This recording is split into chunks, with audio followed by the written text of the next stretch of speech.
Muy buenas noches a todos. Yo soy la doctora Josefina Jara, especialista en ginecología y obstetricia. Esta noche queremos presentarles un tema debido a que estamos conmemorando la Semana de la Hipertensión. Y bueno, hablarles sobre los trastornos hipertensivos durante el embarazo. Antes que nada, quería también agradecer la invitación de la FELSOCEM para desarrollar este tema que es bastante importante y que vemos en auge en nuestro medio. El American College de Obstetricia y Ginecología había emitido un boletín resumen, que el último boletín es del año 2017. Ellos mencionaron de que los trastornos hipertensivos en el embarazo constituyen una de las principales causas de mortalidad materna y perinatal en todo el mundo. Se estima de que la aparición de la preeclampsia en el embarazo puede complicar entre el 2 y el 8% de los embarazos. Esto es a nivel mundial. Y si hablamos a nivel de América Latina y el Caribe, los trastornos hipertensivos son responsables de casi el 26% de las muertes maternas. Antes de hablar de algunos conceptos sobre hipertensión en el embarazo, tenemos que dejar bien en claro ciertas nomenclaturas. Por ejemplo, catalogar de que existe una hipertensión arterial crónica, que es la que aparece antes de la semana número 20. Entonces, es el típico caso de la mujer ya conocida hipertensa que se embaraza. La hipertensión inducida por el embarazo o por la gestación, cuya abreviación es HIE, es la que aparece después de la semana número 20. Y es el caso que pertenece a la mujer sana, normotensa, que se embaraza, y el embarazo es el que produce las cifras tensionales elevadas. Luego tenemos a la preeclampsia. La preeclampsia es sobreimpuesta a la hipertensión arterial crónica, que es el caso de la hipertensa crónica conocida, que se embaraza y desarrolla una preeclampsia durante el embarazo. La eclampsia y por último, una de las complicaciones más importantes de los trastornos hipertensivos, que es el síndrome de HELLP. La hipertensión arterial crónica, como les dije, aparece antes de la semana 20, ¿sí?, del embarazo.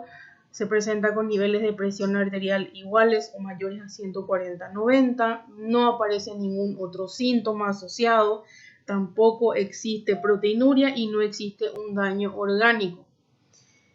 La hipertensión arterial crónica persiste luego de las 12 semanas del embarazo. ¿Qué quiere decir esto? La mujer da a luz por vía parto vaginal o cesárea. Y si hacemos un control durante 3 meses, la presión arterial elevada va a persistir. Esta hipertensión arterial crónica puede ser secundaria a nefropatías, algunos desórdenes endocrinos, coartación de aorta, también al uso de anticonceptivos, y tenemos que tener en cuenta que entre un 20 a 25% de mujeres hipertensas crónicas que se embarazan pueden desarrollar preeclampsia durante el embarazo, y esta es la población de riesgo. Luego tenemos la hipertensión inducida por el embarazo o por la gestación, que es la que aparece luego de las 20 semanas en una paciente que no era conocida hipertensa o que era normotensa y que tampoco presenta proteinuria. Este diagnóstico debe ser bastante minucioso y cauteloso. Las preguntas que tenemos que hacer a nuestras pacientes embarazadas deben ser las adecuadas, porque muchas veces la paciente realmente nunca se controló la presión y puede pasar como un mal diagnóstico y ser realmente una hipertensa que se embaraza. El 50% de las mujeres con el diagnóstico de hipertensión inducida por el embarazo también puede desarrollar una preeclampsia. Si esta paciente consulta luego de las 20 semanas de gestación, el diagnóstico se realiza cuando la presión arterial retorna a valores normales después de las 12 semanas por posparto. Entonces, la hipertensa crónica que se embaraza, en el posparto, 12 semanas después, va a permanecer con hipertensión arterial. Sin embargo, la persona sana normotensa que se embaraza, la presión arterial debería volver a valores normales o normotensos luego de las 12 semanas postparto. Reitero, no debe haber proteinuria y tampoco debe haber daño a órganos orgánicos. Siempre existe la posibilidad de que la hipertensión inducida por el embarazo pueda progresar a una preeclampsia. La preeclampsia es una enfermedad multisistémica de causa desconocida que afecta únicamente al embarazo humano. Es una complicación grave que puede manifestarse obviamente en la segunda mitad del embarazo, puede aparecer durante el parto o incluso puede aparecer en el puerperio inmediato. Ya habíamos dicho de que es una importante causa de mortalidad materna y también de morbimortalidad en el recién nacido. La preeclampsia se caracteriza por una respuesta inmunológica anormal materna que resulta de una implantación del producto de la concepción, una mala implantación, que se manifiesta a través de una función endotelial alterada. ¿Qué quiere decir esto? Quiere decir de que hay una alteración a nivel de la función endotelial. Esto estimula o produce una activación de la cascada de la coagulación y esto a su vez se ve reflejada en una alteración de la resistencia periférica y en un aumento de la agregación plaquetaria. La preeclampsia tiene un periodo de evolución preclínico, que es el que aparece antes de las 20 semanas, y un periodo clínico que aparece después de las 20 semanas. Este periodo clínico está asociado al aumento de la proteinuria o a la aparición de la proteinuria y también a otras alteraciones sistémicas. Este periodo preclínico y clínico se halla asociado a una historia de preeclampsia en la familia, a una preeclampsia en un embarazo anterior, a primiparidad, embarazos múltiples, obesidad, incluso también a la aparición de trombofilias. Existe también un síndrome materno que se haya asociado a la restricción de crecimiento intrauterino, a los oligoamnios e incluso a una hipoxia fetal. Entonces, la embarazada previamente normotensa, que presenta cifras tensionales elevadas en cuanto a la presión sistólica mayor o igual a 140 milímetros de mercurio, una diastólica que es igual o mayor a 90 milímetros de mercurio, esa es la que está catalogada como una preeclampsia. La aparición de la proteinuria, que es de 300 miligramos o más en 24 horas, últimamente el American College había dicho de que la proteinuria ya no es un factor determinante o un criterio diagnóstico para hablar de presencia de preeclampsia. Básicamente podríamos basarnos en las cifras tensionales y hacer el diagnóstico. Puede haber una lesión multisistémica que puede comprometer a la placenta, al riñón, hígado, cerebro y otros órganos.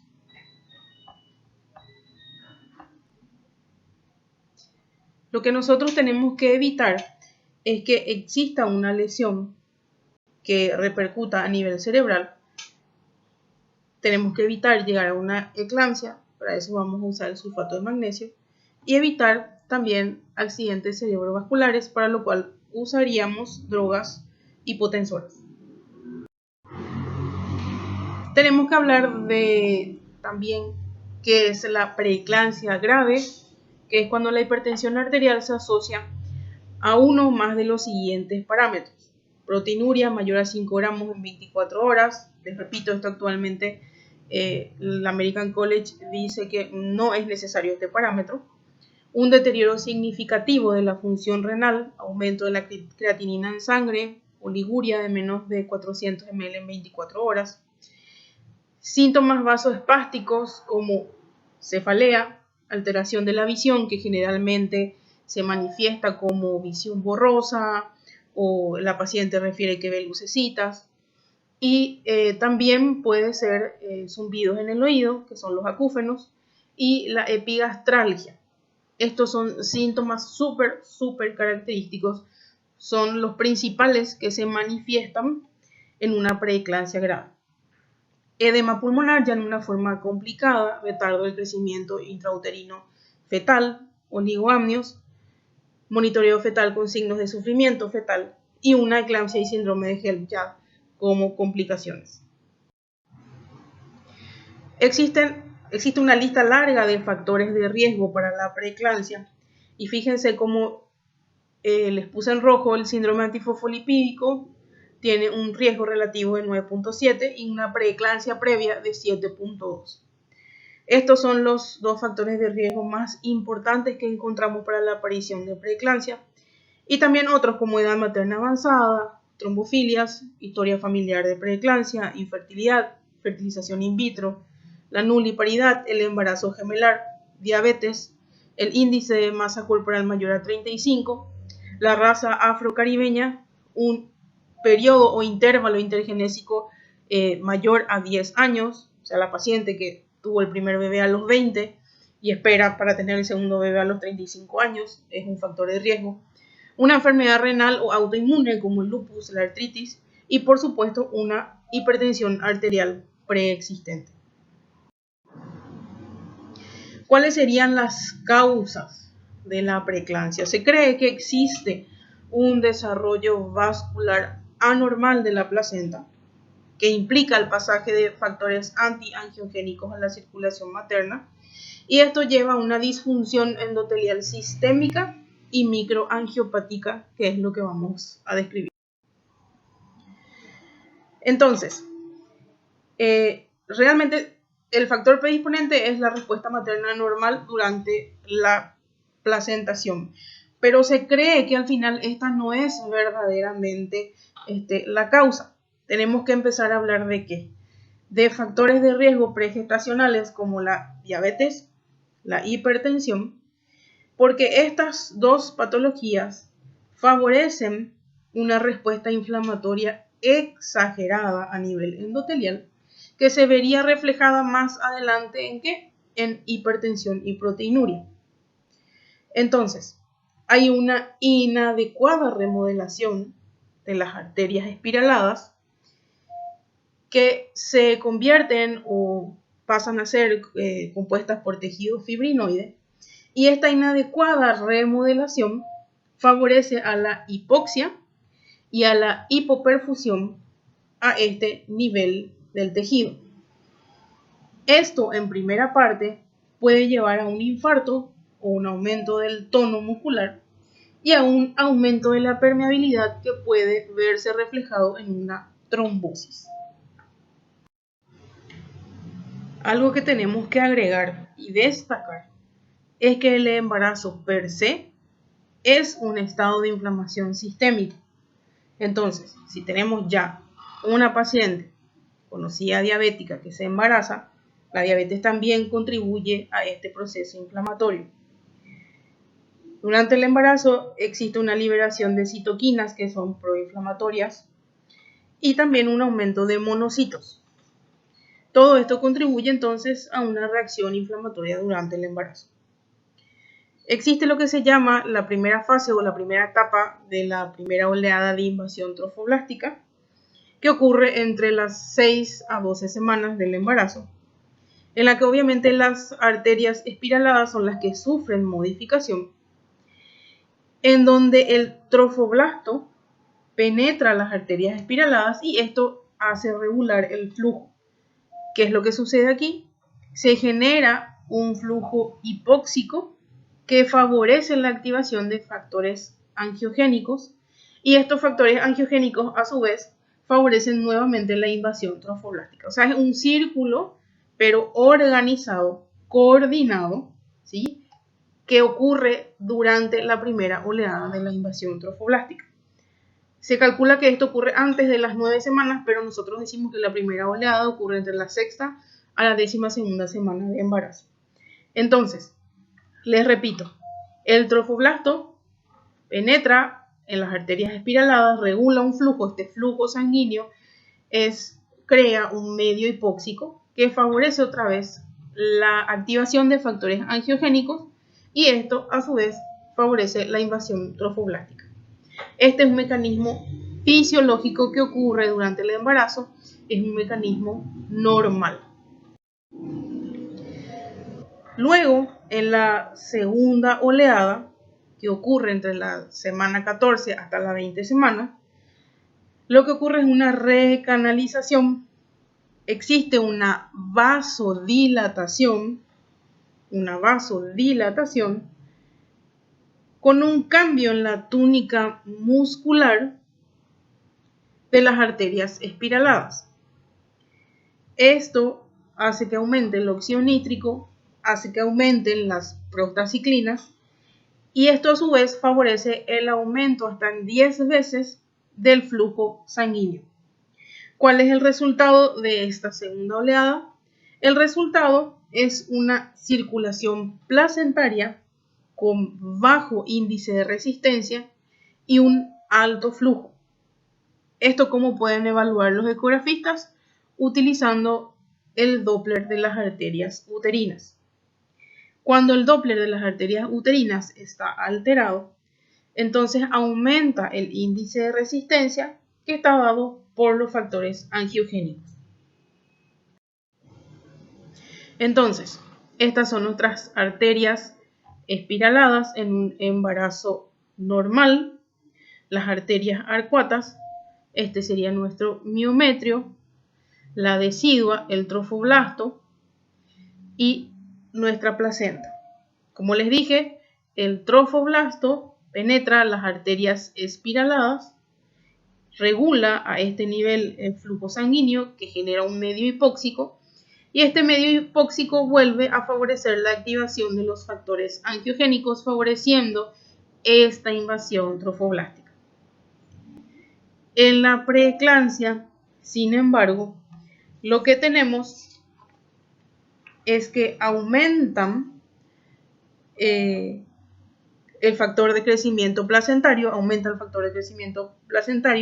y aumentan los factores angiogénicos, favoreciendo entonces un tejido malo o un tejido con bajísimo contenido en oxígeno, que luego a la larga se va a demostrar o va a manifestarse como una preeclampsia.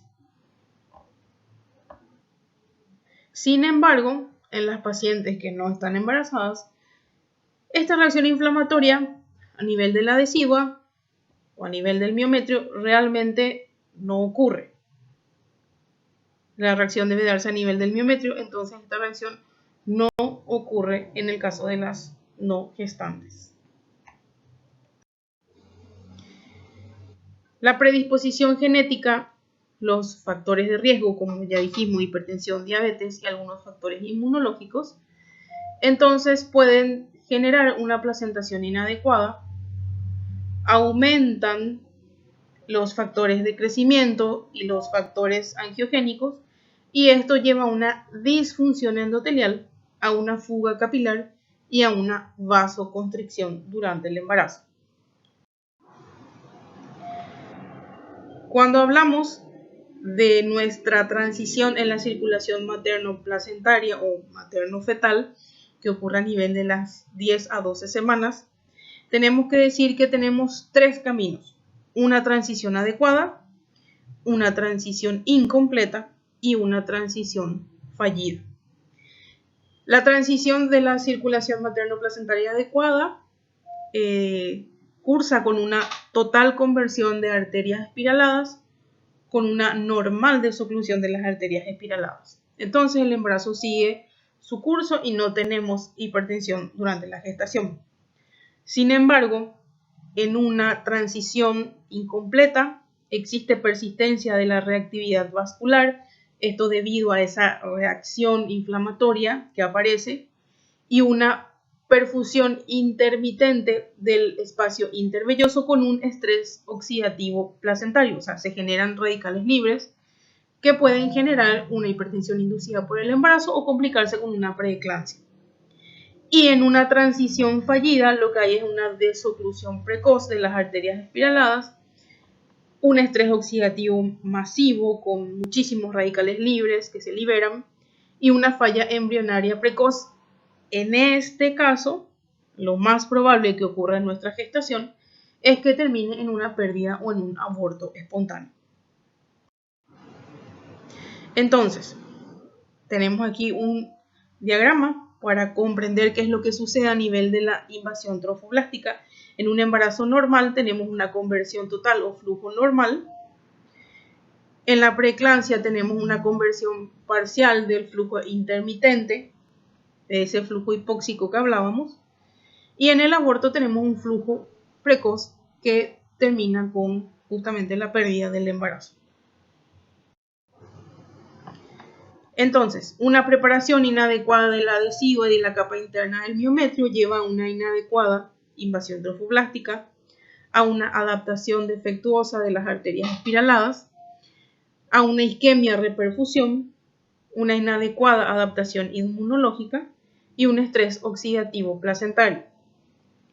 Esto conlleva finalmente a una liberación de componentes del espacio intervelloso a la circulación materna. Y en el estadio 2 se exacerba esa respuesta inflamatoria, se hace mucho más grave, mayor. Eso conlleva un desorden vascular endotelial generalizado, activación del sistema leucocitario, del complemento y trombocítico, y una disminución del volumen intravascular y aumento de la reactividad vascular. Entonces, ¿cómo tenemos que controlar a nuestra embarazada? En el primer trimestre es de vital importancia pedir en nuestra ecografía entre las 11 y 14 semanas, solicitar al médico una evaluación del Doppler de las arterias uterinas. Eso nos va a ayudar bastante. ¿Por qué? Porque vamos a poder iniciar un tratamiento con aspirina, por ejemplo, y disminuir la probabilidad de aparición de preeclampsia en ese embarazo.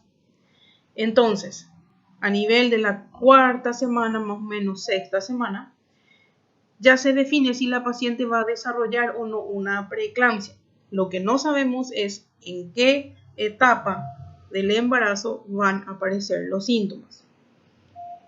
Tenemos entre las 11 y las 14 semanas la ecografía de marcadores cromosómicos, en la que nosotros pedimos una evaluación del Doppler de las arterias uterinas, y ese ya sería nuestro primer tamizaje de preeclampsia. Entonces, al tener un Doppler alterado de las arterias uterinas, podemos tener un riesgo alto y ya iniciamos el tratamiento con aspirina y un monitoreo cercano. Y si tenemos un bajo riesgo o un Doppler de las arterias uterinas normales, los controles prenatales son normales. En el caso de tener un riesgo alto, entonces en el segundo trimestre, luego de las 20 semanas, ya tenemos la aparición de los primeros síntomas de preeclampsia. Y en el tercer trimestre, nuestro embarazo puede terminar en un parto prematuro o en una interrupción del embarazo debido justamente a la preeclampsia. El diagnóstico de preeclampsia hacemos con criterios del American College del 2013 que nos dicen de que la presión arterial tiene que tener unas cifras por encima o igual a 140/90, acompañado de otros criterios. Sí o sí, uno de ellos es que debe aparecer después de la semana número 20. Proteinuria presente, que ya habíamos hablado de la proteinuria, o cualquiera de los siguientes criterios con ausencia de proteinuria, que son plaquetas menores a 100.000, creatinina mayor a 1.1 en el caso de insuficiencia renal, elevación de las transaminasas hepáticas, edema pulmonar sin causa conocida, como ya un síntoma realmente grave, y síntomas cerebrales como cefalea o síntomas visuales como la visualización de escotomas, y a esto también podemos agregar reflejos osteotendinosos exaltados y la presencia de zumbidos. Algo muy importante es que el grado de la proteinuria no es un factor predictivo para que pueda ocurrir un desprendimiento placentario o para la aparición del síndrome de HELLP. ¿Qué quiere decir esto? Por eso es que se ha dejado de lado como criterio diagnóstico a la proteinuria, porque se ha visto en algunos estudios de que existen pacientes que tienen una proteinuria normal, pero sin embargo desarrollan un desprendimiento placentario, hay que interrumpir el embarazo por un desprendimiento y que incluso llegan a complicarse con un síndrome de HELLP. Sin embargo, existieron otras pacientes con proteinurias bastante elevadas que no hicieron desprendimiento, no hicieron síndrome de HELLP y su embarazo, sin embargo, llegó al término o casi al término. Entonces, el grado o el valor de la proteinuria no es un factor predictivo para desarrollar un síndrome de HELLP o desprendimiento placentario. Entonces, tenemos una gestante hipertensa, tenemos que ver de cuántas semanas está. Si es una paciente menos de 20 semanas, estamos ante un caso de una hipertensa crónica que se embarazó. Si es mayor a 20 semanas, es una hipertensión inducida por el embarazo.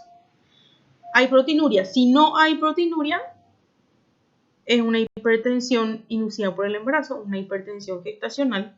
Y si hay proteinuria, estamos ante una preeclampsia. Existen criterios de gravedad. Si no hay criterios de gravedad, que serían estos, entonces es una preeclampsia leve.